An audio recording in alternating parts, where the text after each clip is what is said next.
High everyone.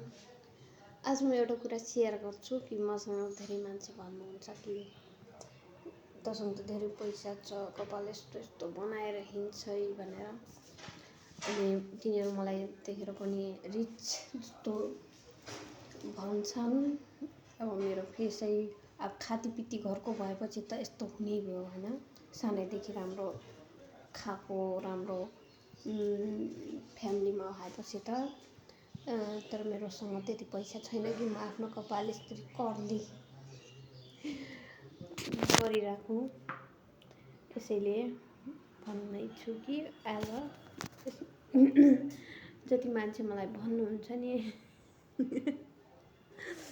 उहाँसँग भन्छु कि म यति रिच पनि छैन कि म आफ्नो हेयरमा यति पैसा लगाउने कि आफ्नो जो हेयर कर्ली गर्छन् मेन्टेन गर्छन् धेरै मेहनत चाहिन्छ।